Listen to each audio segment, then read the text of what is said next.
Four Midwest Guys presents The Multiplex.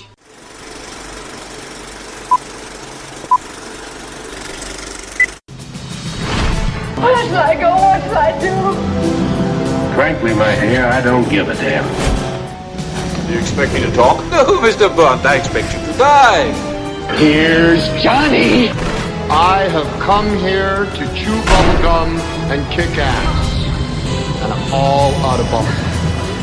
Good morning, Vietnam! I am the father. 21 gigawatts! My God! So let it be written, so let it be done. Hello, everybody, and welcome back to Four Midwest Guys. Today is the first in our new series called the Multiplex. Four Midwest Guys goes to the Multiplex, I guess, and it's just basically be all just movie reviews that we do in general. So three dads that actually are able to get a night away to watch a movie. Watch a movie and then come talk about it. So let's, today we're going to be reviewing Guardians of the Galaxy Volume 2. As always, like our past reviews, we'll do a non-spoiler review first, and then after that we'll do spoilers. So in case you haven't seen it yet, you've got a chance to hit the stop button. We'll let you know well in advance. So you gonna introduce us all again? Or? Oh yeah, totally. Sorry about that. It hasn't been that long since I've been here. Well, and back again. It's been a while. Mr. Dirty Johnny Z is back with us. I'm Mary Poppins, y'all. There you go. And my brother Aaron. Yeah, man. How's it going, dude? That's all right. And Mr. Engelbauer. Yeah, what's up, man? All four Midwest guys in one spot. It's hard to believe. What up? Scheduling and all. But anyway. I gotta go back to work tomorrow. I do too, so, Hey. Actually Monday, but still it's... Oh, well, I gotta go back Sunday. But anyway.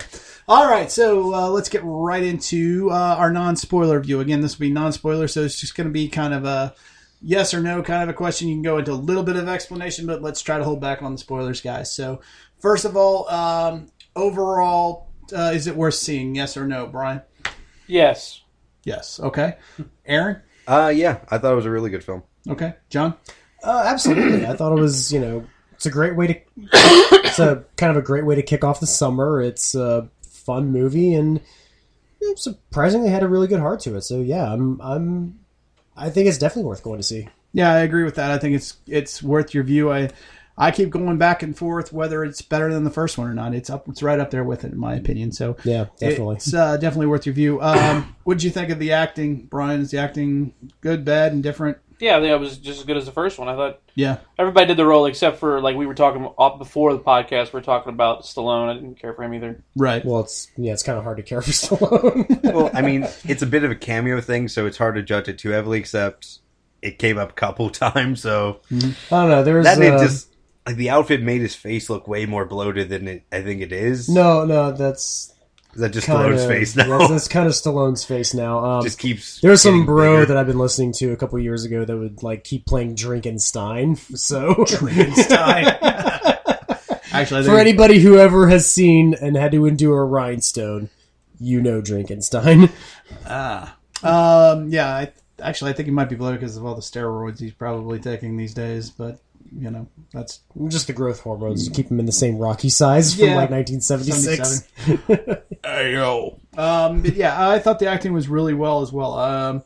In fact, I liked the soundtrack this time. Maybe not as much as the first one. God, Aaron, I'm sorry, John. I was gonna say, the soundtrack is probably like the most defining factor of Guardians. So yeah, we definitely have to cover that. It's becoming that way, right? Like, I guess the first movie really defined it. But Aaron, you and I were kind of talking before the podcast about it. What did you think of the soundtrack? Oh yeah, overall? I mean the soundtrack's definitely a part of it, but I think this film actually integrates the soundtrack into the film a lot better than the first one does. Even though I do kind of like the soundtrack from the first one a little better. Yeah, it definitely integrates it into the storyline in a much better way, and it integrates it into the scenes. Like even the opening credits uses like the soundtrack so amazingly well. Yeah, like the no joke, like right after I got out of this movie, my wife actually turned to me and said, buy this soundtrack right now. So we listened to it on the way home, and I find myself listening to it like quite a bit since then. And it's got a lot of good tracks on it, a lot of stuff I haven't heard before or stuff I revisit. And like you said, like there are songs in there that are integrated perfectly into the film. Like there's one song that's basically a plot point. Yeah, essentially, like it actually becomes like a dialogue point later on in the film. But I find myself actually like sometimes skipping a track or two more than I skip with the first soundtrack. Mm-hmm. But there's same with the first one.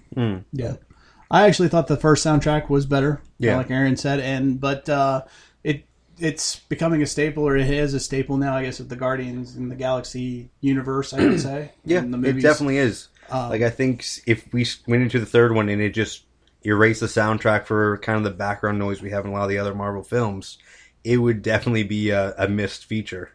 I think so. Well, yeah, I think what they did was they heard all the good things about the first movie, and they turned it up the notch in the second one. So like, everybody said we did a really good job mixing in the soundtrack, and like it was the first time that the soundtrack actually played part in let's actually make it use one of the lyrics from one of the songs, and we'll turn it into like part of the right. That's the way I felt. Like it felt like it was almost too forced on. Well, I mean, they did a really good job. That's kind of like what you got to do with music in a film sometimes.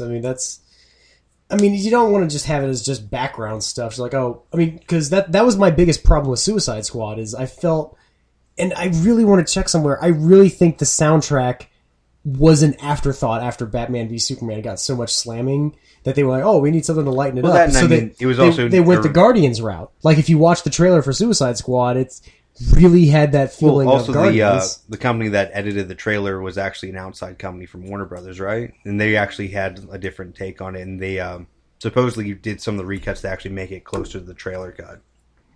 Okay.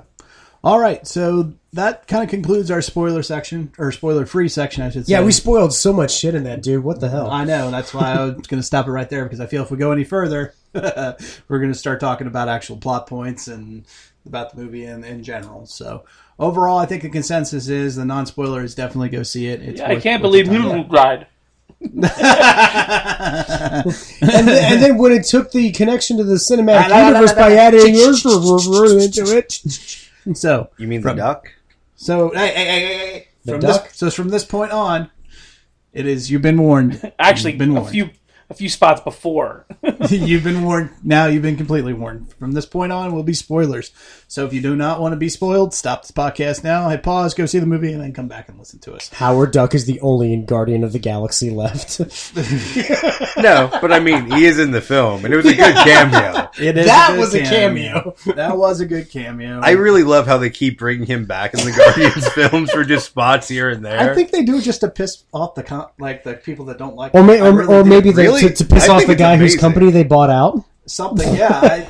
Lucasfilm, we make movies more frequently than Air Bud. But no, I wouldn't go that far.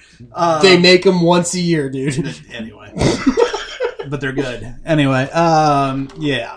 So, but I really think they put Howard the Duck in there just to piss people off. I really do. I don't see why. It's such a great cameo. It's a great cameo. Didn't James Gunn say it was one of his favorite characters? Well, because that's why he's put him in there. Well, then they actually. Like, Marvel went ahead and, like, rebooted, like, Howard the Duck's comics, like, a couple years back. Yeah. Like, it's actually not bad. It's the funniest bit. Which is great, because if you think about it, they know exactly how much Howard the Duck and what's right of Howard the Duck. Because Howard the Duck is a guardian of the galaxy in the comics lore. Like, he actually is one of the... I think he actually at one point became one of their leaders. And then... Wow, really? I think so, but yeah, I mean... I was not aware of that. So yeah, I think when George Lucas read that, he probably got this, like, what we're seeing in Guardians of the Galaxy now was probably what Lucas saw, but didn't know how to write it.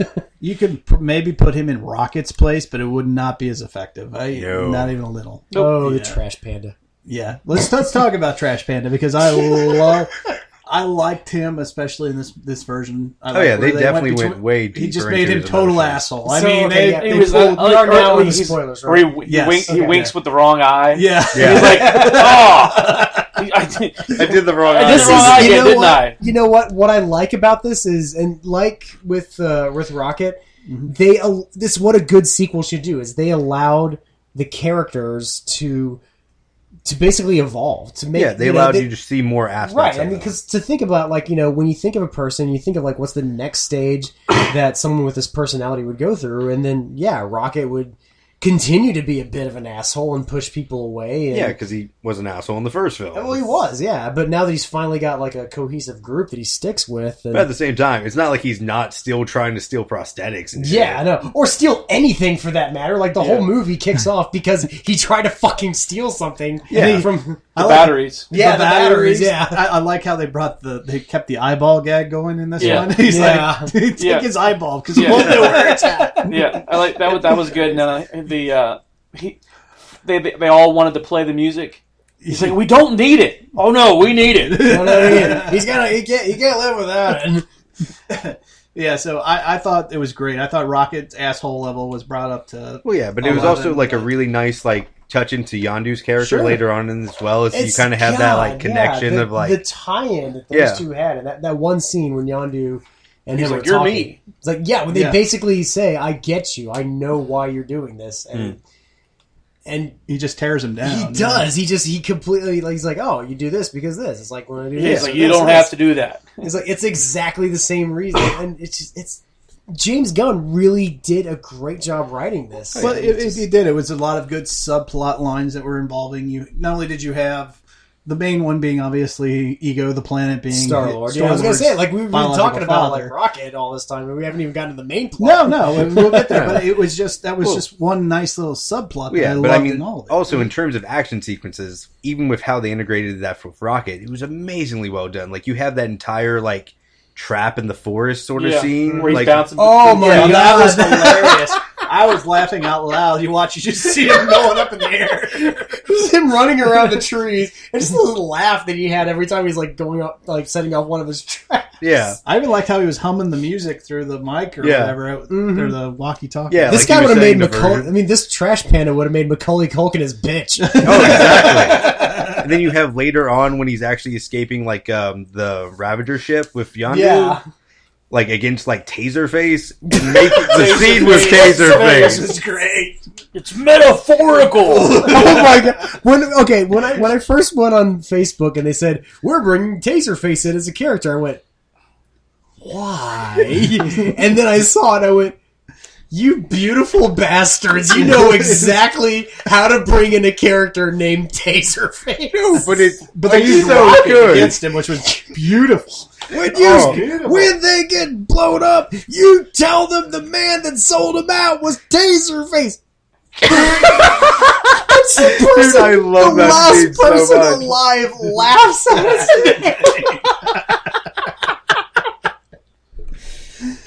I agree. It was hilarious, dude. I was rolling the whole time. Oh my God! Rocket just tearing him to pieces was great. Oh God. Taserface. Yeah, when they're trying to the Ravager ship where they're all torturing them, and you think because Rocket, he's not the smallest, but they're like, oh, what's he gonna do? And he just fucking rips them apart. He gets his entire crew to laugh at him. And just because of his name. I was surprised the crew kept following him after that, honestly. Who wakes up one day and says, you know what? I'm going to call myself Taserface. Oh, man. But yeah, there was a lot of great subplots. So let's talk about the main one real fast. Okay. And that being Ego, the living planet, is indeed Star-Lord's father. Yeah. I'm just going to say this right now. This is the first time since Loki that the Marvel Cinematic Universe had a memorable villain. Oh yeah, Ego's a fucking good great villain. In any of their movies that when you leave, you're like, oh, who was the guy they were fighting? I think I remember them fighting someone. No, you remember this It wasn't villain. blue guy with a hammer this time. It wasn't. That's all I remember. Yeah, blue guy with a it wasn't hammer. just a random guy with an infinity stone into his hammer. Yeah, Brian. No, he is Ego the living planet. Yeah. What'd you think of Ego, Brian? Yeah, I mean, it was good. I mean, he played it really well. I like the whole battle at the very end. You know, where he kept it had almost like a Dragon Ball Z thing there towards the end. The Pac-Man thing was awesome. I was just about to say my favorite moment of that whole thing when they realized both of them had the same power. They could do whatever, and he creates this giant rock, Greek god figure that swings a punch. And then Star-Lord becomes Pac-Man. It just jumps out. I was like, which was great. That's fucking great. Because earlier in the movie, he's like, I can make all this stuff. I can make Pac-Man. I'm going to make all kinds of I'm gonna weird make a giant shit. It's gonna get so weird. It's gonna get so weird. Yeah, And then the Pac-Man it's gonna get so weird here. And again, it just goes into like just how good James Gunn knows these characters, lets them develop. I mean, if anything, like when a lot of people come out of this one, like some of the people that I've talked to that weren't as impressed with it, they say it's like, well, it wasn't as fresh. I was like, well, no shit, it's not as fresh. It's a sequel, but it's what a good sequel does well. It builds on the characters, it lets them continue, and it just, God, I mean, continuing the character of Star-Lord. I mean, because by the end of the first one, we're like, you know, when they said, oh, well, what is like you're part human, your mother was human, what your father's side was something pretty ancient that we haven't seen before. And we're like, oh, who's your father? And then I remember, like, me being me, I went to like the Marvel Wikipedia page to look it up, Marvel Wiki, and I saw like this giant planet as the picture, and I went, I thought in the comics fuck? it wasn't Ego. It's like no, it's like someone from the Shi'ar Galaxy or something. yeah, it's like And a universe president sort of thing. Yeah, and it's like the only thing I know of the Shi'ar is what I remember from the X-Men cartoon. Yeah, like with you the look Phoenix at Saga. Ego in this, and it's really like a combination of different like comic characters. Yeah, and it was done well. And yeah, Ego and- is and- they let okay. him go way darker than I thought they would. Like, that and it was moment, so okay, well. that moment when he said that he put the tumor in Star-Lord's Oh, I know, mom, right? That was like, holy shit! You guys went that far out to like make him that despises. Like I thought they were character. doing like a Dr. Manhattan thing where like he had to leave because he was giving her cancer sort of thing. It's like nope, he gave her cancer He because gave he her had cancer to leave. because he wanted to Well, leave. I was like, you dick. He really embodied ego. It was his ego. It was It's an ego, always yeah. about his ego. It's Or always about- super ego, if you want to get into the Freudian Well, that's what it, aspects, that's yeah. what it is, though, because he is a super ego. it's all yeah. about his dream, and nothing else matters other than himself Yeah. and his. Which, his and I think idea. that was my favorite aspect of the movie, was the fact that the movie was basically about fathers. Like this is a Father's Day movie. Like I really want to see a percentage jump the next weekend and Oh, Father's during Day, Father's Day weekend. because the whole movie is about who's your birth father versus who raised you. Oh, sure. Yondu raised him, and that Yeah. to me was the standout character of this movie, was like Yondu. fucking Michael Rooker. Jesus Christ! I mean, he Yeah, was he the gave Yondu a emotional lot of center of backstory this here. movie. Well, the best line in the whole movie is, "Yeah, he was your father, but he wasn't your daddy." Yeah, You know, while he's I mean, saving yeah. Star-Lord at the end, and that's that's kind of the big line, really, for the tone for the whole movie, really. right. And it's yeah, and honestly, I think that's kind of what made this movie for me, was just the fact that watching that connection between Star-Lord and Yondu develop, and letting Yondu develop. I mean, and again, it's what a good sequel does well. Like when you have a character, maybe a side character, and you give him the chance to breathe and let him, you know, become a three-dimensional figure. Yeah. He did well. Well, And I loved it. I loved Kurt Russell. I think I loved the casting of Kurt Russell, because even when we went back to the 70s scenes, he fit in perfectly. Yeah. And Even, they also you did know, like kind of the Civil War special Sure, effects, they where did. they like when But- they aged Robert Downey Jr. but when They I did think- the same thing to Kurt Russell. They aged him to look like he was an overboard. But when Yeah. exactly. When I think Kurt Russell, though, I think that long hair. I think of him driving a freaking Camaro or whatever. I think of Big Trouble in Little China. Yeah, exactly. You know, so I was Snake Plissken is taking Star-Lord's mom out, and then when he went older, yeah, it was just perfect. I thought it was a really good casting. I don't know, Brian, what do you think about? Yeah, man, Kurt I Russell as thought the he did casting? really good as that character. He Yeah. played it really well. Yeah, Though he didn't play, like, even though his character was a villain, he never came across as a villain. not till the end. Yeah. You know, Like, even at the end, Right. he didn't come across as Yeah. a villain. He came across as, this is me. Yeah. this is me. And Yeah, it he was like- trying to do what was right in his mind, Yeah, and that's he- what makes right. him a He's- good villain. there- And that's what there- makes a there- good villain there- in general. Yeah, it makes there him was a no, three-dimensional like, character. There was no, like, Evil laugh moment. evil laugh moment or like a, it's all going to be me or anything like that. It was just like a, it's my purpose. Everything will be me. You know what I mean? It was never I actually like him better than Loki for that reason, because Loki, he's Loki. I mean, in Norse Yeah. mythology, we know what Loki's meant to be. I mean, yeah, he embodies that. But ego in this and Kurt Russell's portrayal was just, I mean, Yeah, he's pursuing what in his mind is a noble right. idea. And that's what makes a good villain, is they don't set out to be a villain. They just set out to do what they think is right. Right. Yes. And we haven't had that in a lot of movies. Well, we've talked about that with, and not throw Star Wars in there, but we've talked about that with... well, I mean, if you're going to compare a movie to Star Wars, I think this is one you can do that with. Well, we're talking about Kylo Ren, and it's all about how Kylo Ren thinks he's doing the right thing. It's the same thing. That's what makes a good villain, and that's what we're hoping we're going to get in the next movie with him. But I'll say this, at least Kurt Russell wasn't as whiny as Kylo Ren. He's emo. Come on, dude. Okay, anyone he's wanting to be a Darth Vader wannabe. Anyone that gets pussy whipped by what's the woman that wrote Lena Dunham? Anyone that gets pussy whipped by Lena Dunham on girls. I mean, I can't take him seriously as a. Are you really going to throw Lena Dunham and girls? That's how Adam Driver came to be. Oh my god, that's the worst fucking Doesn't show Adam ever. Driver actually have like military experience and like? Yes, yeah, he was in the military. He did like 2 or 3 tours on Iraq. Well, then Gal Gadot and him ought to be an interesting casting together. Yes. Though, funny, if you've seen the trailer for Logan's Lucky, it's actually him playing like a one-armed dude. He actually has like a prosthetic Logan's arm. Lucky? What? Is that a sequel to Logan? No. Like it's no, that's the porn. It's some like Logan's NASCAR Lucky. heist thing. But no, like he's actually playing like a dude with a prosthetic arm. It's actually kind of funny. Anyway, but yeah, it was really well done. And yes, to recap, I thought the villain is incredibly memorable. Unlike, like I said, I don't remember the villain's name from the first. Unlike every Marvel Cinematic Universe villain. Yeah, everyone. Think about it. Well, Doctor Strange. Well, Thor the Dark World. Who remembers anybody from Thor the Dark World? I remember they were trolls. I don't or remember something. the race. There was a planet of dark yellow somewhere. That's all I remember from Thor the I remember Dark World. Ultron because Ultron's in the title, but that's and James Spader basically playing like the Blacklist in Out of Metal. Dude, I love James Spader and I love Blacklist, but James Spader as Ultron was a really bad idea. That's just my personal opinion. Well, okay, here's the thing. I really like the Red Skull from Captain America. Yes, bring him back. That's still Hugo Weaving. Bring him back from space, wherever he got shot off to, because he's awesome. How far would it have been for Red Skull to say Mr. Anderson somewhere in there? Yeah. That's just Hugo Weaving. Mr. Rogers. Mr. Rogers. yeah. Mr. America. Mr. That's Captain. Mr. America. Mr. Captain. Mr. Captain. Mr. Rogers. Mr. McFeely. Oh, wait. No, never mind. Anyway. If he said Mr. Captain. If he said Mr. Captain, it would have been just as good as Doctor Strange. We're like, Mr. Doctor? Mr. Doctor? Mr. Doctor? It's strange. So it's strange. Well, yes, but I don't say that.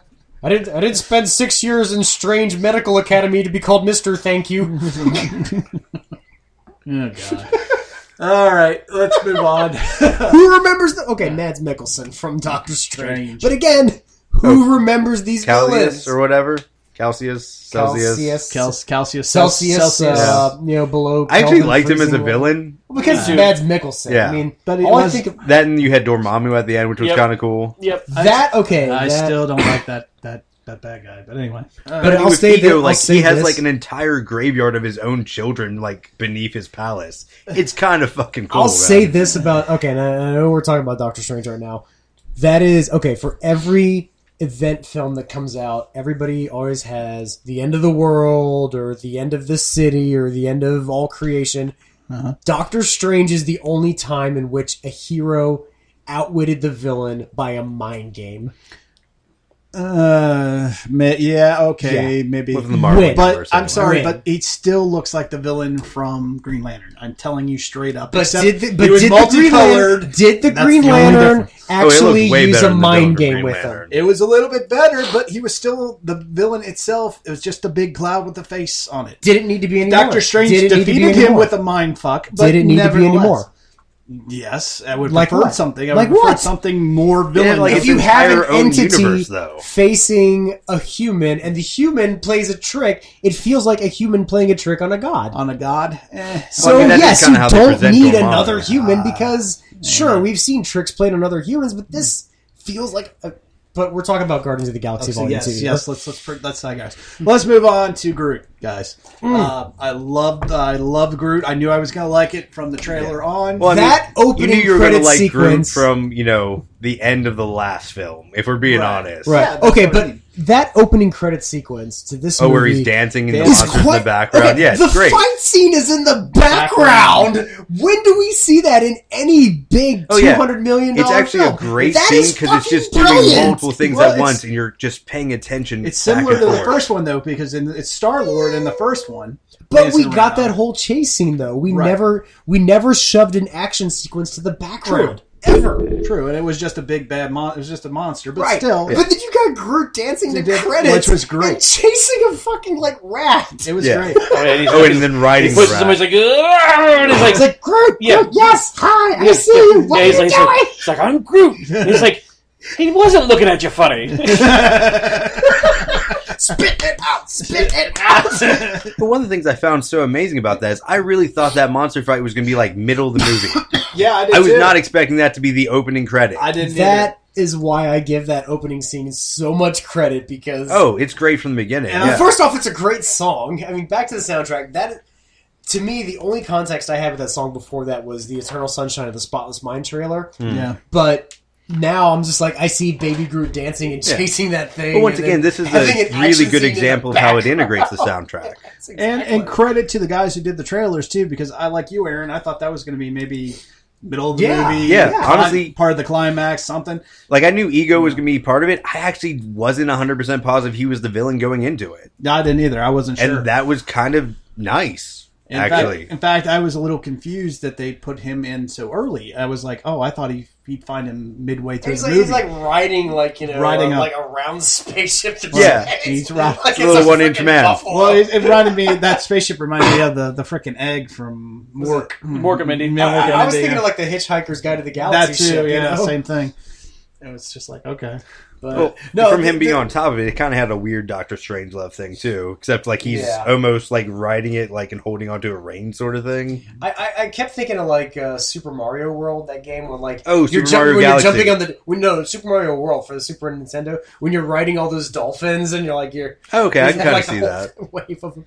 I mean, The only thing like I think with Baby Groot that kind of like got under my skin, and I think it's because of the fact that I am a dad. Mm-hmm. It's the fact that when he was on the Ravager ship, there's a part of me it's like, guys, leave the little guy alone for a minute. I mean, don't just throw. I mean, Groot has his temper tantrums throughout Groot the has- film. I mean, he has his temper He's like tantrums. just randomly But hitting I mean, people. throwing him in a cage is like they kind of broke him down a bit. It was Well, yeah, they had him like fighting like what animals or like just like torturing him in a that was circle. that what they did to Baby Groot. The fact that you're calling him Baby Groot, I mean, that like took the darkest route of the whole film.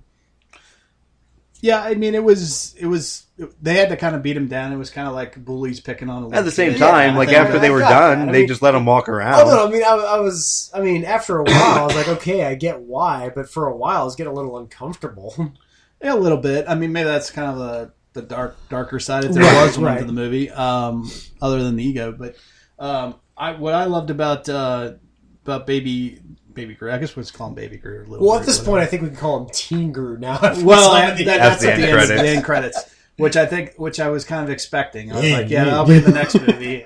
Yeah, it That was kind pretty of funny though. That was funny. It was like, I know how Yondu felt all these years. God, no, Yondu. Clean up your room. Yeah, was it? They're all over the place. Okay, of the three of us here that are fathers, you have the oldest child. Is it how close to home was that for you? I mean, yeah, Caitlin's room is always a mess. Yeah, Clean so up your room. Gabby's. Damn, green. Same thing. Yeah, They're always it's messy. like what it is now is I will in 30 minutes. Yeah, I will. Like it's always. I'll do it, but I'll do it on my own time. Like I'll do it, and I'm just resting. I'm just chilling. I'll do it in 10 minutes, or I'll do it in 15 minutes. I'll do it at 3:30. I'll do it at 4. You know, It's always somewhere down the line that I'm going to do it then. Yeah, I think our children are becoming master negotiators. well, they are. They're deal strikers too. That's the other thing. But My daughter's learned the try phrase, to. "How about this?" yeah, Like good, when I say, good luck. "Hey, why don't you do this?" How about this? Yeah, get ready. Is there It's only anything started after for that, me. or is it just that? No, it's just like, hey, I did like how you said, all you do is play that game, because I always say that to Gabby. All you do is watch YouTube. All you do is watch this and this and this. And it was like, that's what yeah. But, yeah, it's getting back to the smaller version of Groot, though. I still love that bomb scene. Oh, yeah. Even though I saw it in the credits, I was still laughing out loud. And once again, I expected that earlier in the film. I did too. I was not expecting that to be end film sort of thing. But that was damn funny. Like, and I've seen it 1,000 times. It's more funny in context. I am Groot. Uh-huh. I am Groot. No!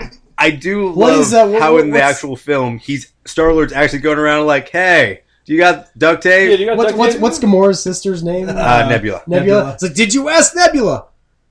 Yeah. You paused. You didn't ask her. Doesn't matter if I've asked her.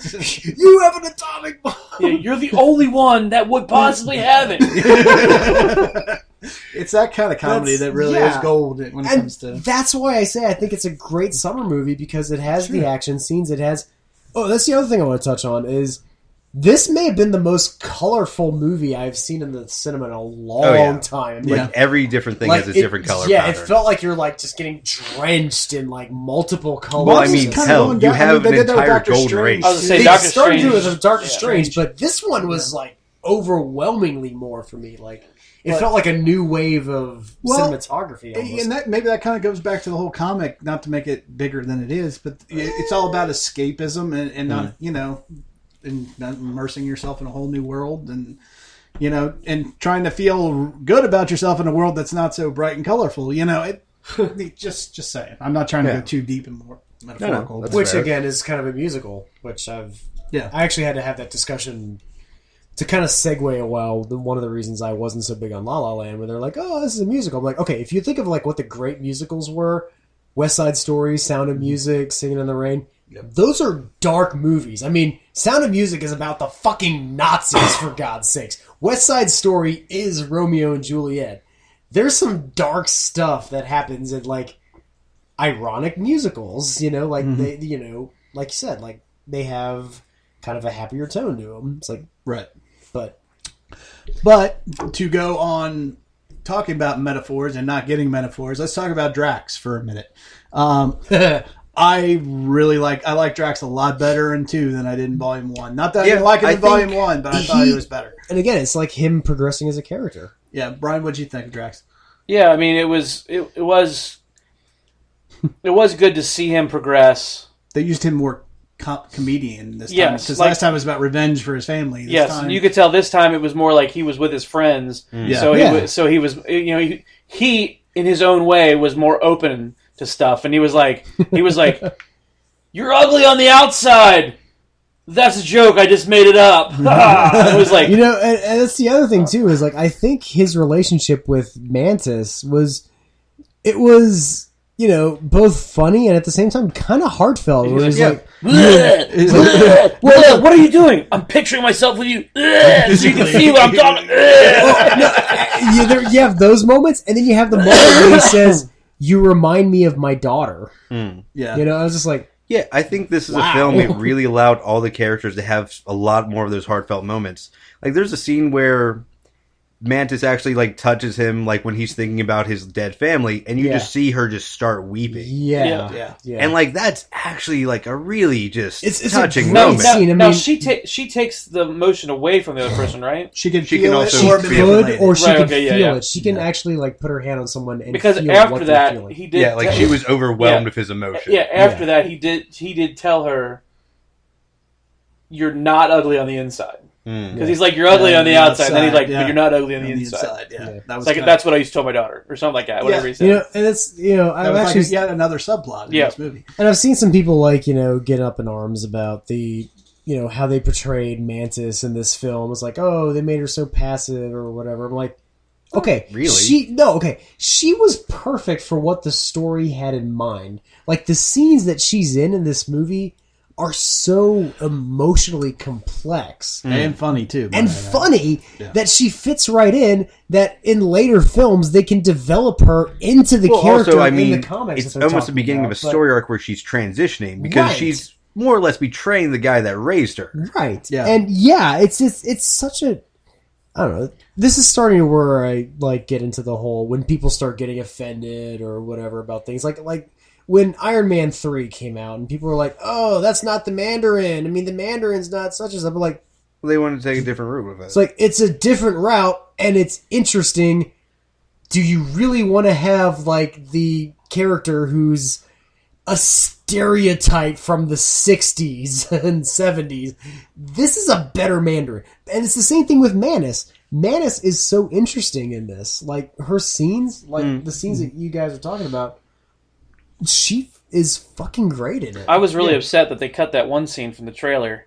Which one? The one where they're actually, it was towards the very end, and they're on the rock, and Ego is shooting like parts of himself, like throwing like, you know, the stuff's breaking off and everything else, and that one meteor comes by and it hits Mantis, and then they go like, "Did you see that?" He goes, "Yeah, it almost hit me." Or there's another one where he goes, "Look out!" After the fact, he's like, "I tried, guys." Yeah. Like both of those, neither one, like, it wasn't in there, and it was like, oh, that'd have been so good right there. Yeah. Well, and that's the thing is, like, there's a lot of trailers out there that they're throwing scenes in from movies that aren't in the actual movie. Like, Rogue One was like that. Rogue One is exactly like that. The first time I noticed it was like way back with Paranormal Activity 3, where literally 75% of that trailer is not in the goddamn movie. Yeah, I don't mind a scene or two, but when it comes to trailers, it needs to be what's in the movie. Yeah. That's why you watch trailers to begin with, you know, part of the reason. I'm looking at your sound levels here. I know I'm a little down. Okay, that's fine. Okay. I just need to... Okay. All right. So let's move on. We kind of talked about Drax. We talked about Mantis. Let's talk about Gamora, and let's talk about Star-Lord. Well, if we're talking about Gamora, we kind of have to talk about Nebula. Well, we will. But I want to focus on just because she's got two storylines going on. She's got the thing with her sister, but she's also got the ongoing on again, off again. I think that's more passive in this than it is. Thing with Star-Lord. Gamora's related. This thing between us. There's not much. There's more between. It's like a Harrison Ford. There's more of a storyline going on between Gamora and Nebula than there is between Gamora and Star-Lord. Yeah. I mean, the love story there is really just kind of... It is so back burner. But it's back burner, yes. And yes, you're right. The Gamora thing is definitely much more passionate and much more in the front of your face. And there's more scenes of like actual emotion between Gamora and Nebula. Like, right. Well, the whole thing is about family, but they also touch on their relationship. So... what'd you guys think? Did you like how they keep teasing the relationship, or did you prefer them to go further with the relationship, or just kind of leave it where it was? They kind of hinted at it progressing towards the end. Yes. They had it growing a bit. They did, but then when but she's definitely playing the friend being the girlfriend without being the girlfriend card pretty far. I don't know if I take it to that interpretation. When I looked trying to resist... like a feeling there that might be there. When I looked up the third, because there's like 5 post-credit scenes in this movie. Yes. Yeah. And one of them is the creation of Adam. Yes. At the end. I was going to talk about that at the end. Yeah, from the Golden People. But one of the things, like when I went to look up who the hell this character is, because again, in the Guardians of the Galaxy universe, there's so much shit going on in that universe. I don't know. Some people assumed he was going to be like hinted at in the end of the first film's credit with the one collector. When I went to look up who Adam Warlock was, it said relationships Gamora, and I went, well, what the hell does that mean for Guardians of the Galaxy Volume 3? I mean, because there's going to be an Adam Warlock with Nebula, because Adam Warlock is pretty well tied in with the Infinity Gauntlet storyline. Yeah, and so the question is... Well, not to look ahead, but would that be a love triangle if it is Gamora? I am tired of love triangles. Well, in film. They can be done. At this point in the film, I think it would be a distraction. I think this is actually a movie that could do it kind of funny, though. You could make it a very amusing. Especially with Star-Lord. Yeah. Well, okay, but the thing is, with the love triangle, and this is where I worry, because it would feel kind of sitcom-y, because with the will they or won't they feels like Ross and Rachel from Friends. And then if they throw in the love triangle, Which would be hilarious if like Star-Lord's like, we were on a break! We were on a break! Yes, exactly! That would exactly be it. I'm like, I really don't want this love triangle. I think it'd be hilarious. I don't want to see Guardians become sitcom-y. Well, I don't want to really be sitcom-y, but put it in context and within the world. Yeah, and the Star-Lord's being like, well, I'm part Celestial, and then Adam's like, oh, blah, blah, blah. Let's get one back and forth. Race of my kind. Yeah, there's back and forth. Yeah, which again, it's because actually, like the context I have about knowing about Adam Warlock is, again, I've mentioned on other podcasts. I watched this guy on YouTube called Linkara who does all these comic book reviews. Yeah, and he did a Ved comic series, and he did the Infinity Gauntlet. And Adam Warlock is one of the key players of the Infinity War series. Well, yeah, because they that's could what they were transition saying. it very That's what they were heavily. saying. 'Cause That, if you look at the Civil War adaptation, it's very different. That's what they were saying. They brought in this Adam Warlock because of the next Avengers movie. Because, what Adam Warlock does is he's the one that brings all of the Marvel, like the Avengers, all the Marvel Cinematic Universe people together and throws them in front of Thanos as a distraction because they can't even compete against a guy who can... Spoiler alert, Jesus. Well, in the comics, Thanos snaps his fingers and half the universe is wiped out. Yeah. That's all he has to do with that gauntlet. Right. And apparently, even, again, looking into Adam Warlock, he's the guy that has the Soul Stone. Mm-hmm. Which is powering... Which is our sixth Infinity Stone that we have not yet seen yet. I thought, is it? Because I thought the Soul Stone was powering, what's his name? Vision? Vision. No, that's what came from Loki's scepter. Yeah, no. So what stone is that's that? The Mind Stone. The Mind Stone, okay. So we got the Mind Stone. And what does whatchamacallit have? The Gatekeeper from Thor? Okay. He did have, but yeah, he had the Tesseract. Tesseract. Yeah, the Tesseract is not one. The Tesseract.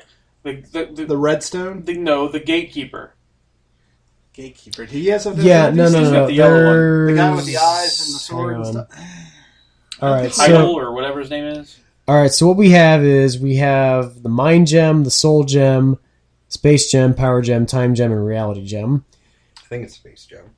Yeah, and I know at the end of Guardians of the Galaxy, the Power Gem is what's locked up in the vault, which. And in that scene towards the end, when all those plants from Ego are starting to go off, and they go off on the Nova Prime place? Yeah. I was thinking hey, that's a cool way of saying, hey, that's how the thing came out of the vault. Yeah, that actually would be a good way of having that go. That would be a great way because Thanos gets exposed or whatever. Yeah, Thanos gets these or lost in the damage. Thanos gets these stones relatively easy to get his gauntlet, and he does it to impress. He does Death. have people searching for years for them. Yeah, I mean, he's just sending underlings to do it essentially. Right, and the cool thing is he does it to impress Death, if I think this is going to be a great tie-in, if Marvel is planning to play with 20th Century Fox, and go Underworld. No. Listen, what he's getting. This is what I'm getting to is Deadpool. Deadpool and Death. So wait, I'm building up to something. Trust me. Right. So. Thanos is trying to impress Death. Yeah. Death has a thing for Deadpool. So what Thanos does is Thanos curses Deadpool with the inability to ever die. And then that's how... It's pretty hard to kill him anyway. Right, it's hard to kill him anyway. But that's how Deadpool gets a hold of the reality gem and is able to break the fourth wall as much as he is. Well, that, and you could also make the argument he's slightly schizophrenic. Right, there's that too. So I was like, it's so much funny stuff in there. It'd be great to see after Infinity War, the stone gets knocked out, and Ryan Reynolds shows up to pick up the Infinity Stone. If you're including Deadpool, you could arguably just be bringing in the entire X-Men universe, and at that point, that's. So is that how we're going to bring Hugh Jackman back from the dead? If they bring it Either back, that or that's how they you recast him. Yeah. All right, so we kind of went off track, but we do that a lot. So let's. Well, it's comics. You can't in the cosmic universe. It's hard. But let's talk about Gamora and Nebula now. So it's yet another family-related theme subplot that really comes to a head. Literally, that giant fight that. On the planet. My God, that fight scene was Brian, hilarious. what'd you think of the whole storyline between Gamora and Nebula? And we finally get to see a little bit more, maybe or. I actually like Gamora more in the first movie than I did in the second movie. Yeah. But I did like Nebula more though. Yeah, she's a much more interesting character. But I did like the back and forth between her and Nebula. Yeah. In this one, I really like that. But I really liked Gamora in the first one. Yeah. I liked how they gave Nebula the backstory about how every time she lost to her, they replaced the like that scene alone, her monologue where she says, when Thanos would make you and I fight, and every time I lost, he would replace another one of my body parts. I mean, that's a damn heartbreaking monologue. Sure, especially when she says, and you refuse to lose. Thanos took the eye out of my, took my eye out. That whole monologue with that in there, I was like, Jesus, that's beyond brutal. That's a horribly brutal bit. But before that, you even have the bit where she's actually talking about going to kill her sister, and he's like Yondu's second or first mate. He's like, oh, okay, I just meant where were you going to go? But yeah, have fun with that. Yeah, sure, okay. Oh, and I think that's probably the best secondary character on the show is Yondu's second in command. Yeah. Yeah, but Yondu, let's talk about Yondu for a second, because... Oh, wow. Brian, I know you said, obviously he dies in this one, and you would prefer to see him maybe continue, right? Oh, yeah, I would have much rather seen him keep going and keep progressing and actually be, like in the next movie, actually be part of the Guardians group. Yeah. He had his new fin in there, and, he was coming into his like electronic mohawk. Yeah, he was coming into his own. I felt that it was going to be like him and Rocket helping each other. Yeah. Down the path of righteousness. You know what I mean? Like the downside there is you have two very similar characters going on the same path. Right, but it was cool because there's literally that scene. In fact, we were talking about this before the podcast about that whole scene where Yondu just tears Rocket down and says, "Oh, we talked about it on this podcast." Oh, did we? Did we just talk about it? Yeah, we did just say. Yeah, I guess we did. But yeah, so yeah, I mean, Yondu. Dude, the guy's had 3 shots of bourbon right now. I was telling you what we've done on this show 30 minutes ago. Hey, it's my first podcast in a month hosting. All right, so Aaron, what did you think of Yondu then? Oh, he was a great character. You really saw him develop. By the time you actually get to his reasonings for why he kept Peter and he didn't give him to Ego, it really justified a lot of his backstory. Yeah. When you have the fact that he was giving, Ego's kids to him, and then he was just watching them die. Yeah. And just kept repeating the process over and over, and until he just couldn't take it anymore. That was a good... He's like, but you said you were going to eat me. I was joking. And that's why I started... my sense of humor, that's your problem. Do you know why he kept me? Well, because I was small and I could fit into small places. It was good for thieving. Yeah. And that's another reason why I wanted to start when we all were doing our introductions, why I wanted to say, I'm Mary Poppins, y'all! That was great. Yeah. Because that scene is just it's emotional. Yeah, oh my God. It's just... And that was improv, too. That wasn't even written in the script. Yeah. Rutgers did that. Right there. Rucker, yeah. He did that right at the, right in the thing, and they just kept it in there. There's few times that I think a comic book character's impact in a series or in just in film in general deserves to be recognized. Heath Ledger in The Dark Knight did. When we ever get around to doing our Logan podcast, we'll talk about Hugh Jackman in that one. And Michael Rooker in Guardians of the Galaxy, Jesus Christ, if you're going to give out a supporting actor nomination, this is where the race starts, is with him. Yeah. Yeah, it was... I don't know. I kind of like you, Brian. I was a little sorry to see him go. I knew that it was going to happen. Obviously, the funeral they gave for him, though. That was that ending, dude, Jesus! I don't tear. I was holy shit! This is sad. I mean, when you went from Star-Lord's eulogy, you get a little tear-eyed, and you have the space okay.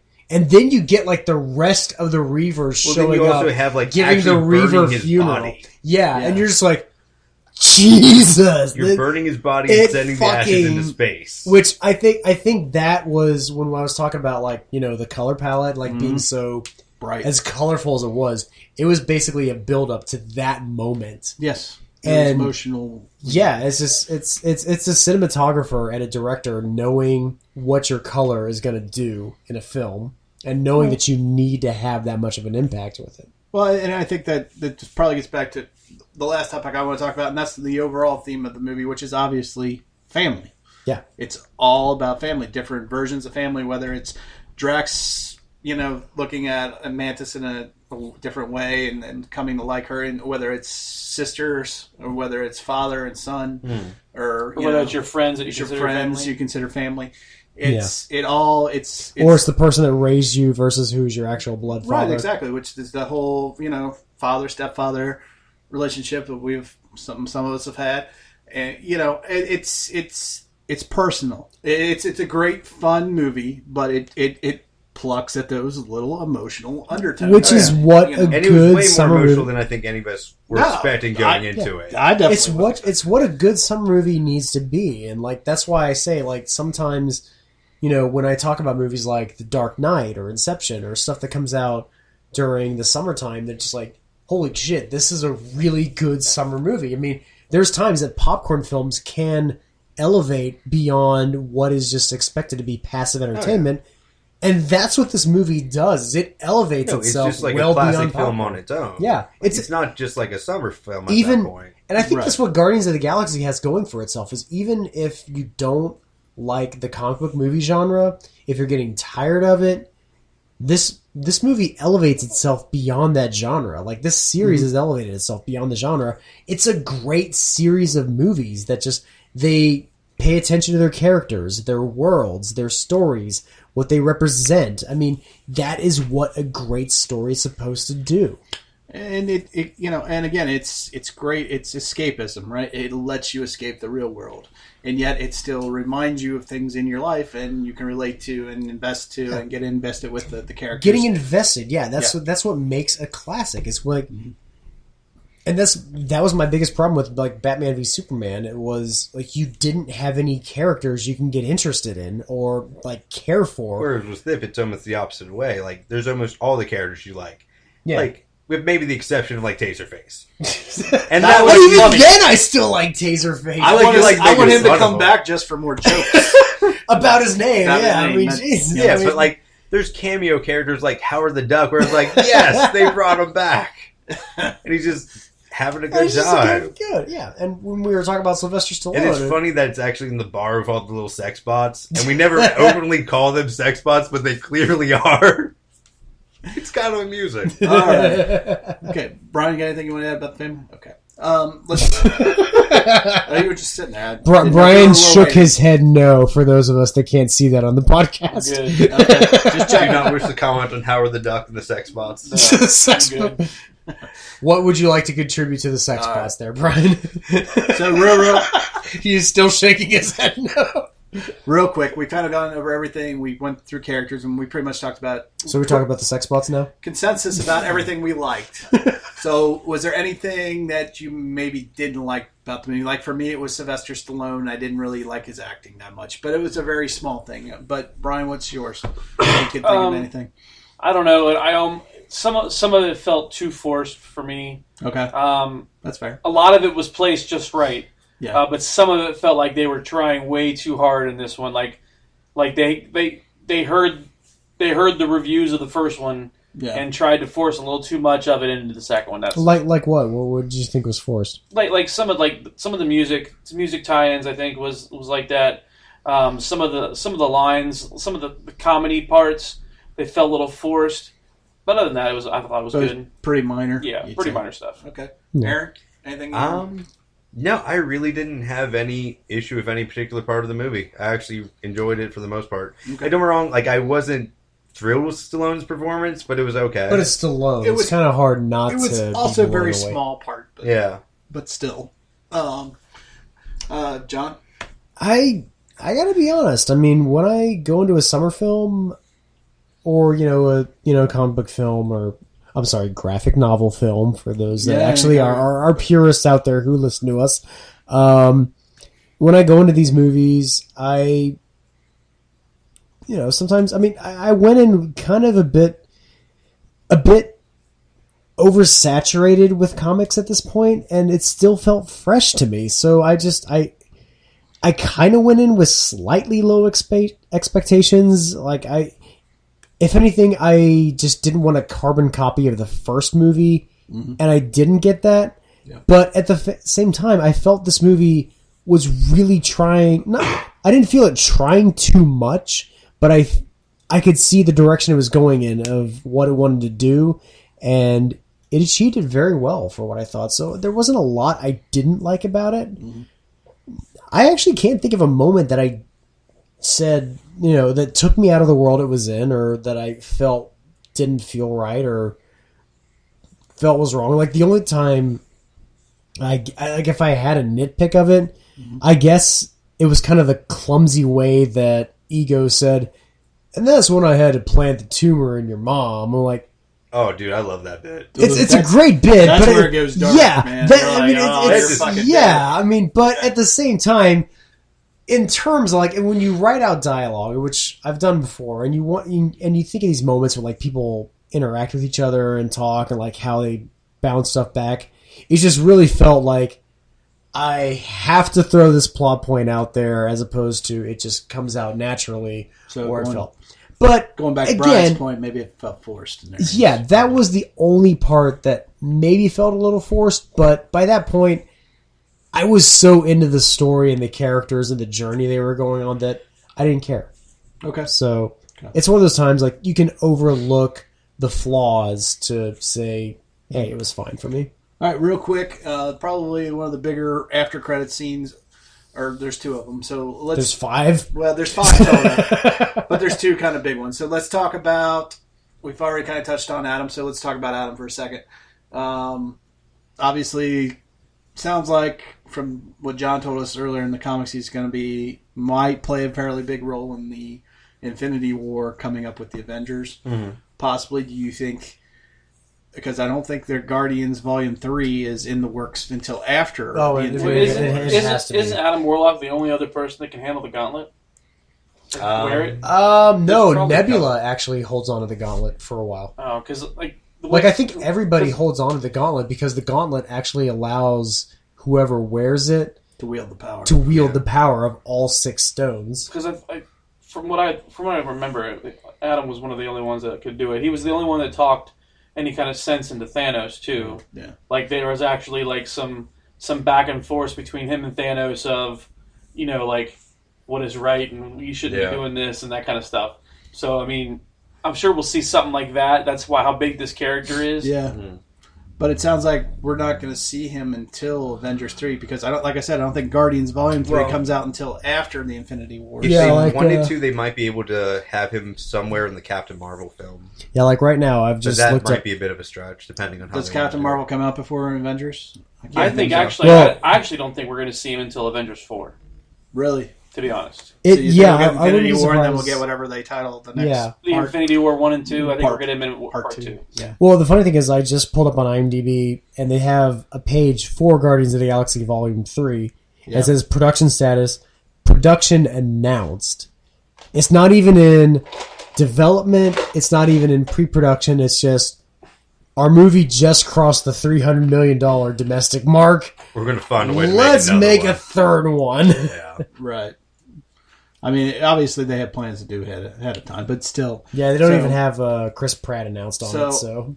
So therefore, we don't. So yeah, so it sounds like he's just kind of like he's announced, but we won't get to see him in action. Maybe Thor Ragnarok, maybe no, because it's kind of out there in the same way universe. Too soon, but yeah, you don't think so? I think Thor Ragnarok's gonna be like Captain America: Winter Soldier was, and will set up. I don't know. Like it did for several. I'm not really sure what it's going to do. Honestly, I wouldn't be surprised if Thor just kind of ties Thor and Hulk back into the universe. Yep. That's where their places going forward. Because it maybe mixes in with Doctor Strange a little better with the other Avengers. Yeah, because after Civil War, there's such a disconnect between Thor and Hulk. You got to bring them back into the Avengers universe somehow. Because Okay, I'm sorry. It's not an Age of Ultron. An age is a long stretch of time. It's not 2 fucking days.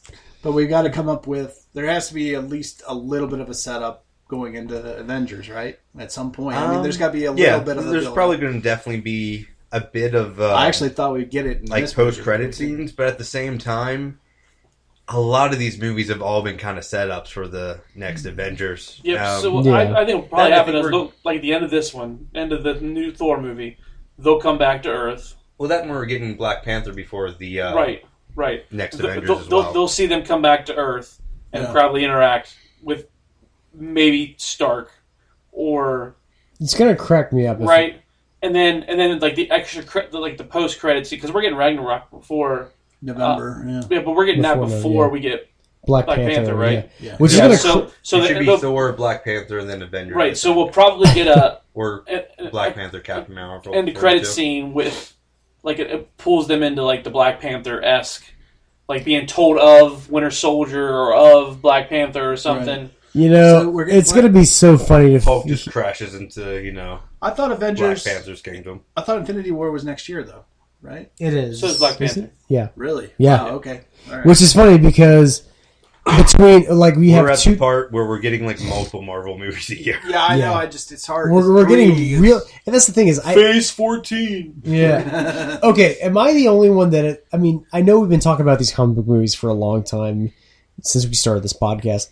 Is there a part of us that kind of feels like for every 3 or 4 months when these come out, like there's a bit of an oversaturation? No. A bit? It does to me. It really does. To me, it's an oversaturation of media in general, not of comic book films. Yeah. Like, there's more TV, there's more movies, there's more blockbusters. And that's worldwide. That's not just in the American market. I agree with Aaron because there's a lot of copycats because we were just talking off before podcast about Dark Universe, which is going to be the whole monster world. Or no, it's just like the way better than I thought. It's the revitalization of the Universal monster movies, right? That's what you're talking but about. They're Yeah. trying to do a overall encompassing theme. Yeah, which again, fine, but that was the first. But it just seems like movies have taken the serial format. Yeah, they're taking a serial format or a franchise format, which, and I guess we kind of haven't seen since the 40s or just the 40s, because it was so much easier to churn out a movie every year. In like novel forms for years. It's just it's transitioning being part of film now as well. The other thing the reason why I'm not getting oversaturated with it is because I almost feel as if it's like a TV series and I'm just getting the next installment each time I watch something, because especially for Marvel, just because they're so well connected, intertwined, that it almost feels like I'm watching a TV episode and I just have to wait longer because it's a bigger production. That's a fair point. I mean, you can make an argument there is because we've been less of a gap between and what is so TV and what is film now. Okay, but here's the thing: is like you have higher production in television and you have more serialization of film. I mean, just look, Agents of S.H.I.E.L.D. Even some of the characters are crossing over. But okay, Coulson and stuff. So, but again, like for some of us that we have, because like I said, 3 of us are fathers. We have children. Yep. A lot of it at times can be really hard to invest ourselves in. Such like, well, if you want to tie in the next Avengers film, you've had to watch Agent Carter with Agents of S.H.I.E.L.D. But on top of that, like you had to binge watch these seasons as the Netflix series and all these other movies. I'm like, just let me watch the fucking movies. I don't want to have a Netflix subscription just to understand a plot point in the next Avengers film. I think they do it though, John, in such a way you don't have to. You can just watch the Avengers movies by themselves if you want to. Correct. You can. But you can. Because I know Robin doesn't watch those, neither does Caitlin. Yeah. A lot of the which TV is shows. like your it depends on how your daughter and your daughter's wife. Yeah. So I mean, a lot of them they don't. Your daughter's mom. Sorry, yes, your daughter's wife. But yeah, so they don't watch the TV shows. No. And so they don't know all that kind of stuff. So when they're watching, they watch the movie and they like it. But for those of us that do watch it, there's those little Easter eggs, and you're like, we're picking up. But at the same time, so you don't have to watch them. But at the same time, it seems like there's so much production that goes into how many Marvel shows. I mean, what was it like? You got 4 on Netflix right now, maybe 5. Yep. 2 on ABC, 2 or 3 on ABC. But the Netflix that's like 8 shows. The Netflix ones aren't tied into the Marvel universe. Also, they're putting one on like ABC's Family Channel now. Jesus Christ, that's what I'm talking about. With it seems like there's so much. Technically, on FX, you also have Legion, which is an X-Men spinoff, and on AMC you have Preacher, but that's not really connected to that. No, it's not connected. But again, it's a graphic novel adaptation. Yeah, which I actually just found out I'm working on a set right now with somebody who worked on Preacher. Nice. I think it comes down to how much do you want to be invested. If you want to do it all, do it all. If you don't, you don't have to. I can still enjoy the movies. You know what it is for me? It's the same thing as Star Wars. Yeah, it's Star Wars. Same thing as Star Wars, except it's superheroes. So like I don't have to watch Rebels to get Rogue One. Right. So, but it's like Brian said, it's how much you want to invest into it. So if you're super into the superhero scene, like you're like into comics and you're like into superheroes, and you like Superman, but you like Captain America, and you know all these things, you're gonna watch all that stuff because just like for Star Wars, if you like Vader, you like Luke, but you like this, but you like this, and you want to watch this, you want to watch this. I want to read the books, and I also want to watch Rebels, but I want to do this, and Okay, but that's the difference between between in the 90s when like you had these multiple storyline tie-ins with like comics and novels and everything. You can write this stuff and you can like draw it and you can produce it and all this stuff.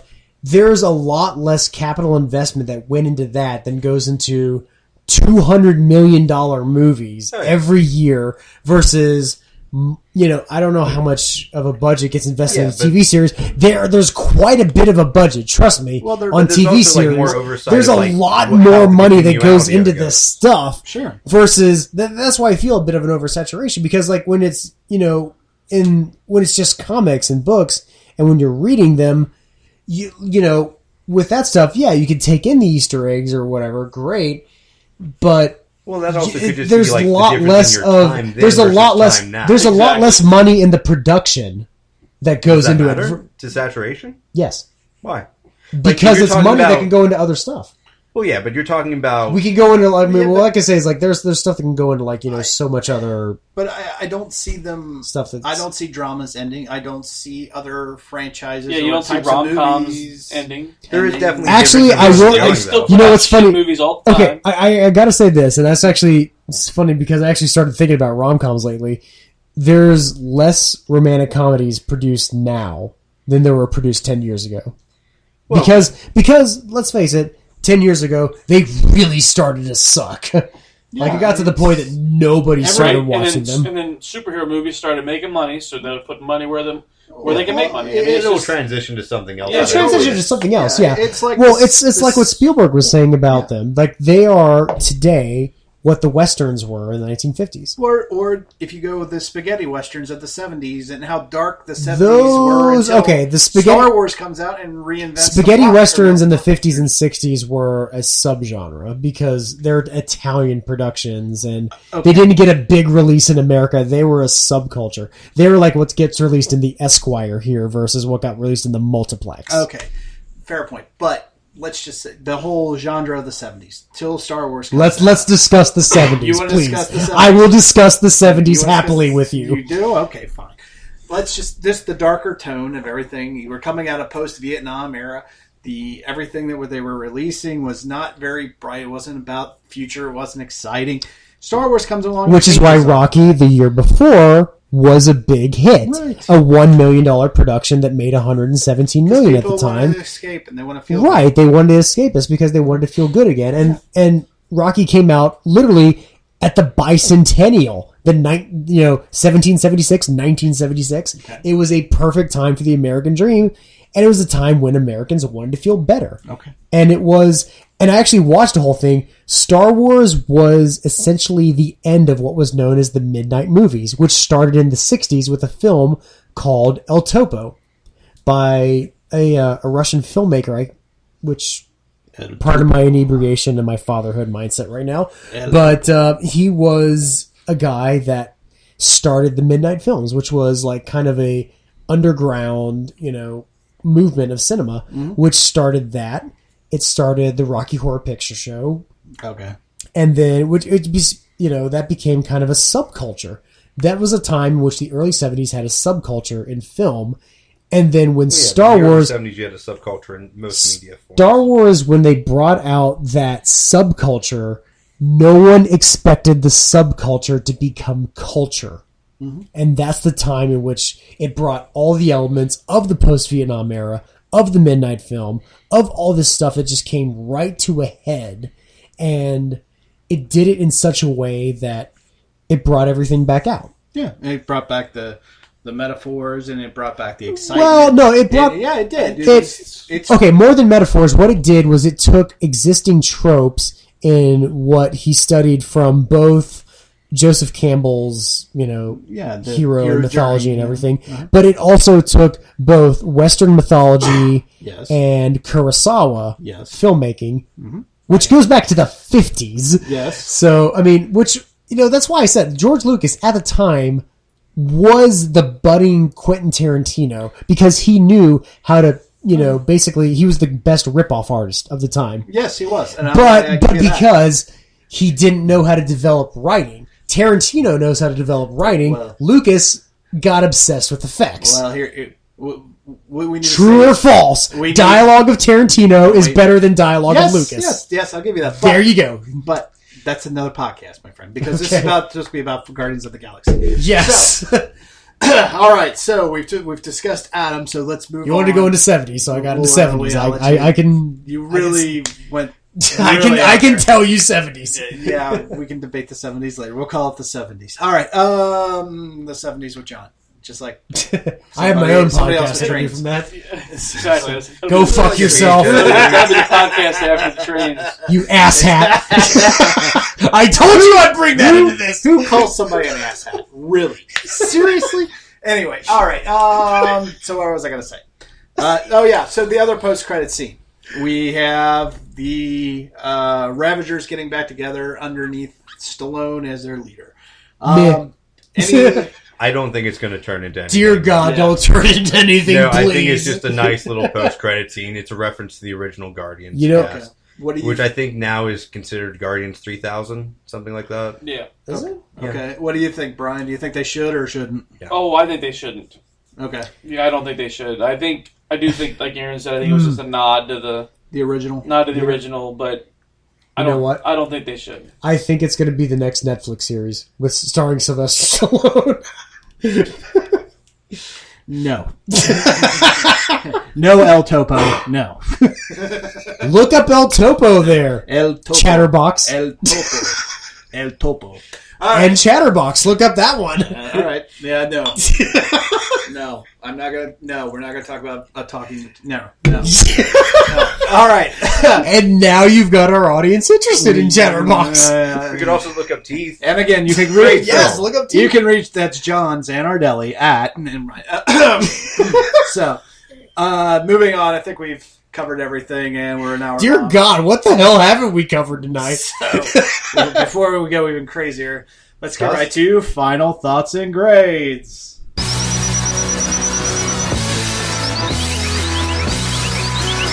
All right, Johnny, since you're so long-winded, I'm going to give you the first final thought grade for Guardians of the Galaxy Volume 2. The alcohol has actually helped give me the long wind through this sinus infection or whatever I have. Definitely solid A- for me. This is, like I said, it's a summer escapist film that's so much fun, and I had a hard time finding anything I disliked about it. I had such a good time watching it. The soundtrack was great.